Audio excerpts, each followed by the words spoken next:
Good evening and welcome back to FSC TV. I'm Kate Murphy. And I'm Andrew Pauling. Tonight on FSC TV, a new campus shuttle schedule, Lakeland City Commissioners sworn in, and the Iranian Missile Crisis. From Studio A on the campus of Florida Southern College, this is FSC TV. On Monday, Director of Safety and Security Eric Rauch announced a new campus shuttle schedule via email. According to the email, all shuttles will be on a 20-minute loop, and 2 new stops have been added on campus. These new stops are at Branscombe Auditorium and the corner of Duke Place and Columbia Way by the Publix Commons. The shuttle will have a colored placard in the windshield and in the entry door window for easier identification of our shuttles. Mr. Rauch said that, quote, "Our overall operational period will remain the same. Startup time will remain at 7 a.m. The full shuttle schedule will cease at 5:50 p.m. We will continue to have 1 shuttle in service for our campus until 11 p.m. The blue shuttle will service the Lake Hollingsworth apartments and will depart the complex every 20 minutes. The shuttle will make stops at Branscombe Auditorium, the Rue Library, the corner of Duke and Columbia, and Harvard before returning to the Lake Hollingsworth apartments.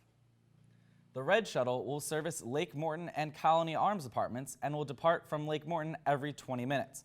The shuttle will make stops at Colony Arms, Rue Library, the corner of Duke and Columbia, Harvard, and Branscombe Auditorium before returning to the Lake Morton apartments. The green shuttle will service the Garden and Star apartments and will depart from Garden every 20 minutes.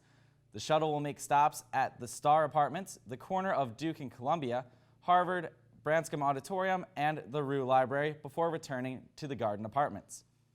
Questions and concerns can be answered by calling the safety office at 863-680-5010. The Mock Mart will be following extended hours of operation following a Student Government Association Food Committee initiative. Monday through Friday, the Mock Mart will be open from 7 a.m. to 11 p.m., 9 a.m. to 11 p.m. on Saturdays, and 11 a.m. to 11 p.m. on Sundays. Student Government President Arjit Tipernini said, quote, "Due to Food Committee's extensive work, they were able to match the Mock Mart hours with that of the Healthy Blend Deli," end quote. 4 Student Government Senate seats have opened up for the spring semester. The open spots are for the 2nd-year Greek, 3rd-year unaffiliated, 4th-year Greek, and off-campus housing positions. A petition to run is available on Engage and must be completed by 11:59 p.m. tonight. The election will take place on Engage from Monday, January 13th until Wednesday the 15th. Over winter break, the Nina B. Hollis Wellness Center announced new hours of operation for the waterfront area. The waterfront will be available to students from 2 p.m. to 5:30 p.m. Wednesday through Friday, 10 a.m. to 6 p.m. on Saturdays, and 12 p.m. to 6 p.m. on Sunday. The waterfront will be closed on Mondays and Tuesdays. The waterfront will still offer kayaks and stand-up paddleboards for students to rent during the new hours. The Instagram account Cats at FSC reported on December 31st that campus cat JoJo passed away after being missing for just over a week. The post said that, quote, "We aren't sure what happened, but we do know that he was a cat loved by many," end quote.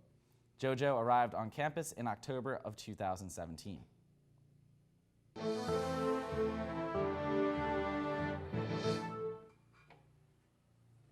The men's basketball team, who came into the new year ranked 14th in the nation, fell to the number 4 ranked Nova Southeastern Sharks by a final of 111 to 103 in a highly physical overtime matchup. On the women's side, the Mocs also went into overtime against Nova, picking up a 76 to 69 victory, moving to 5-1 in Sunshine State Conference play.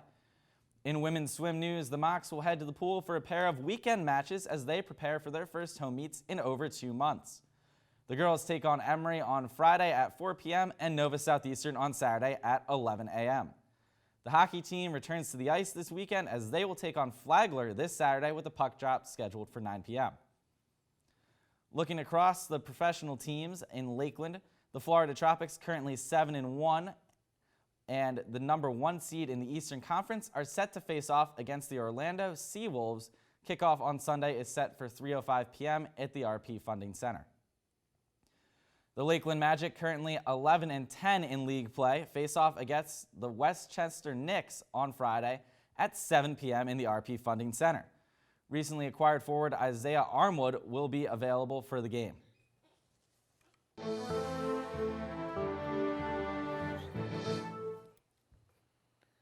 Justin Troller stepped down from the Lakeland City Commission Monday after serving the maximum 12 years in office. Recounting his time as city commissioner, he gave a nearly 40-minute-long speech, thanking God and his family, as well as everyone in the room. During his speech, he said, quote, "I want to thank you for allowing me to be a present and dedicated advocate for everyone in our community," end quote. Chad McLeod was sworn in for his first term Monday, alongside Commissioners Bill Reed and Philip Walker. Reed and Walker will be serving their second and third terms, respectively. Lakeland Electric is looking for a replacement for the Unit 3 coal power plant. According to LE's Assistant General Manager of Production, Mike Beckham, the coal plant is scheduled to be shut down by fall of 2024 due to increasing costs in regards to safety, reliability, and environmental impacts. Some current ideas of replacement have been solar panels, which would also be used to help lower bills for low-income residents, as well as nuclear power. Technology is advancing with such speed that Joe Ivey, LE's general manager, believes nuclear power will be better for the environment. At Monday's City Commission meeting, city officials discussed imposing stricter fees for illegal dumping on vacant lots. The city gives property owners a warning to clean up their lots. After multiple warnings, the city hires an outside contractor to clean up the lot and mow the lawn. They will then charge the landowner the service cost plus a $165 administrative fee and a nuisance abatement fine up to $250. The commissioners are considering raising the abatement fine in hopes the incidents will lessen in frequency. Commissioner Philip Walker said impoverished communities are often chosen as a dumping area and, quote, "We're not taking it lying down," end quote. Fly Like a Girl, a feature-length documentary produced by Indie Atlantic Films, will be showing at the Polk Theater on Saturday, January 25th at 7 p.m.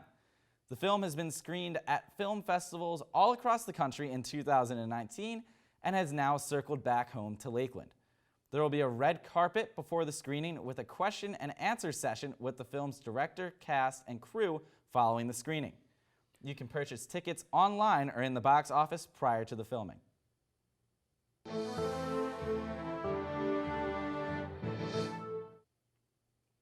Last Friday, the Trump administration approved an airstrike that killed Iranian General Qasem Soleimani at Baghdad.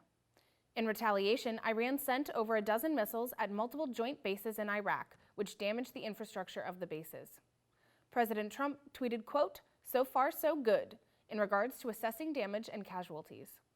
Yesterday at 11 a.m., he gave a speech concerning the tensions at the White House Grand Foyer. The foreign prime minister of Iran, Javad Zarif, said in a tweet, quote, "We do not seek escalation of war, but will defend ourselves against any aggression," end quote. Down under, over 25 people were killed in the Australian brush fires. Officials claim the fires, which started in July, will continue on for months. The New South Wales police have charged over 180 people for fire-related offenses since last year. Earlier this month, Victoria, Australia, declared a state of disaster, while New South Wales declared a state of emergency to allocate more resources to help battle the fires. More than 2,000 firefighters are working on the ground in New South Wales, with more support coming from the United States, Canada, and New Zealand.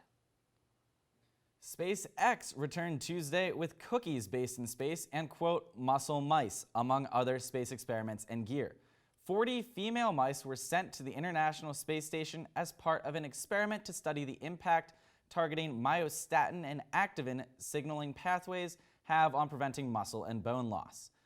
The muscle mice were part of an experiment in hopes of improving treatments of disused muscle atrophy. The space cookies were made in an oven, brought to space to celebrate the holidays. The 77th Golden Globes Awards ceremony took place last Sunday night in Beverly Hills, California. Once Upon a Time in Hollywood emerged as the big winner of the night, taking home 3 awards, including Best Musical or Comedy. World War I epic 1917, which hits the big screen tomorrow, won Best Drama and Best Director. Ellen DeGeneres became the second recipient of the Carol Burnett Award for Lifetime Achievement, while Tom Hanks won the Cecil B. DeMille Award for Lifetime Achievement. That's your news for this week. We'll be back with you guys next Thursday at 5. I'm Andrew Pauling. And I'm Kate Murphy. Until then, you can follow us on Twitter at TV_FSC or on Facebook at FSC TV.